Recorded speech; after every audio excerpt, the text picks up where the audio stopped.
ಇನ್ನು ಬೆಂಗಳೂರಿಗೆ ಆಗಮಿಸಿರುವ ರಣದೀಪ್ ಸಿಂಗ್ ಸುರ್ಜೇವಾಲಾ ರಾಜ್ಯ ಕಾಂಗ್ರೆಸ್ ಉಸ್ತುವಾರಿಗಳಾಗಿರುವಂತಹ ರಣದೀಪ್ ಸಿಂಗ್ ಸುರ್ಜೇವಾಲಾ ಅವರು ಬೆಂಗಳೂರಿಗೆ ಆಗಮಿಸಿದ್ದಾರೆ. ಅವರ ಜೊತೆಯಲ್ಲೇ ಸಚಿವ ಸತೀಶ್ ಜಾರಕಿಹೊಳಿ ಅವರು ಕೂಡ ಬಂದಿದ್ದಾರೆ.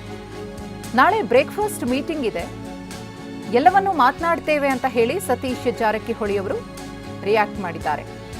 ಆ ಬ್ರೇಕ್ಫಾಸ್ಟ್ ಮೀಟಿಂಗ್ನ ಸಂದರ್ಭದಲ್ಲಿ ಮಾತನಾಡ್ತೀವಿ ನಾವು ಅಂತ ಹೇಳಿ ಆಗ್ತಾ ಇರುವಂತಹ ಬೆಳವಣಿಗೆಗಳ ಬಗ್ಗೆ ಅವರು ಬೆಂಗಳೂರಿಗೆ ಬಂದ ನಂತರದಲ್ಲಿ ರಿಯಾಕ್ಟ್ ಮಾಡಿದ್ದಾರೆ. ದೆಹಲಿಯಲ್ಲೂ ಕೂಡ ಮಾತನಾಡಿದರು. ಲಕ್ಷಣಗಳು ಕಾಣಿಸ್ತಾ ಇದೆ, ಆ ರೀತಿಯ ಒಂದು ಸಂಚಲನ ನಡೀತಾ ಇದೆ ಅಂತ. ಕೆಪಿಸಿಸಿ ಅಧ್ಯಕ್ಷರ ಬದಲಾವಣೆ ವಿಚಾರಕ್ಕೆ ಸಂಬಂಧಪಟ್ಟಂತೆಯೂ ಕೂಡ ಅವರು ಹೇಳಿದ್ರು, ಅದರ ಬಗ್ಗೆ ನನಗೆ ಗೊತ್ತಿಲ್ಲ, ಅಭಿಪ್ರಾಯ ಕೇಳಿದರೆ ಖಂಡಿತವಾಗಿಯೂ ಕೂಡ ನಮ್ಮ ಅಭಿಪ್ರಾಯವನ್ನು ನಾವು ಹಂಚಿಕೊಳ್ತೀವಿ ಅಂತ. ದೆಹಲಿಯಿಂದ ಬೆಂಗಳೂರಿಗೆ ಆಗಮಿಸಿದ್ದಾರೆ. ಅವರ ಜೊತೆಗೆ ರಾಜ್ಯ ಕಾಂಗ್ರೆಸ್ ಉಸ್ತುವಾರಿಗಳಾಗಿರುವಂತಹ ರಣದೀಪ್ ಸಿಂಗ್ ಸುರ್ಜೇವಾಲಾ ಅವರು ಕೂಡ ಬಂದಿದ್ದಾರೆ. ಸಂಜೆ ಶಾಸಕರ ಸಭೆ ಇದೆ, ಸಭೆಯಲ್ಲಿ ಮಾತನಾಡ್ತಾರೆ. ನಾಳೆ ಗಮನಿಸ್ತಾ ಇದ್ದೀವಿ, ರಣದೀಪ್ ಸಿಂಗ್ ಸುರ್ಜೇವಾಲಾ ಅವರು ಬೆಂಗಳೂರಿಗೆ ಆಗಮಿಸಿದಂತಹ ಕ್ಷಣ.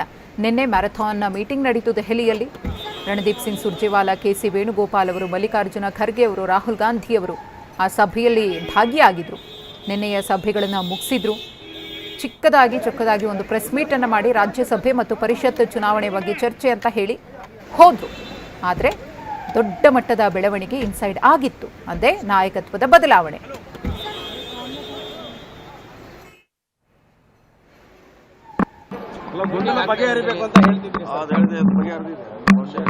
ನಾಳೆ ಮುಖ್ಯಮಂತ್ರಿಗಳ ಬ್ರೇಕ್ಫಾಸ್ಟ್ ನಂತರ ಬಹಿರಂಗ ಆಗ್ತದೆ, ಅಲ್ಲಿವರೆಗೆ ವೇಟ್ ಮಾಡ್ಬೇಕಷ್ಟೇ. ಅವರೇ ಹೇಳ್ತಾರೆ ಏನು ಚರ್ಚೆ ಆಗಿದೆ, ಏನು ಮಾಡ್ಲಿಕ್ಕೆ ಹೊರಟಿದ್ದಾರೆ, ಪಕ್ಷದ ಬಗ್ಗೆ ಸುದೀರ್ಘವಾಗಿ ನಾವು ಹೇಳ್ತಾರೆ.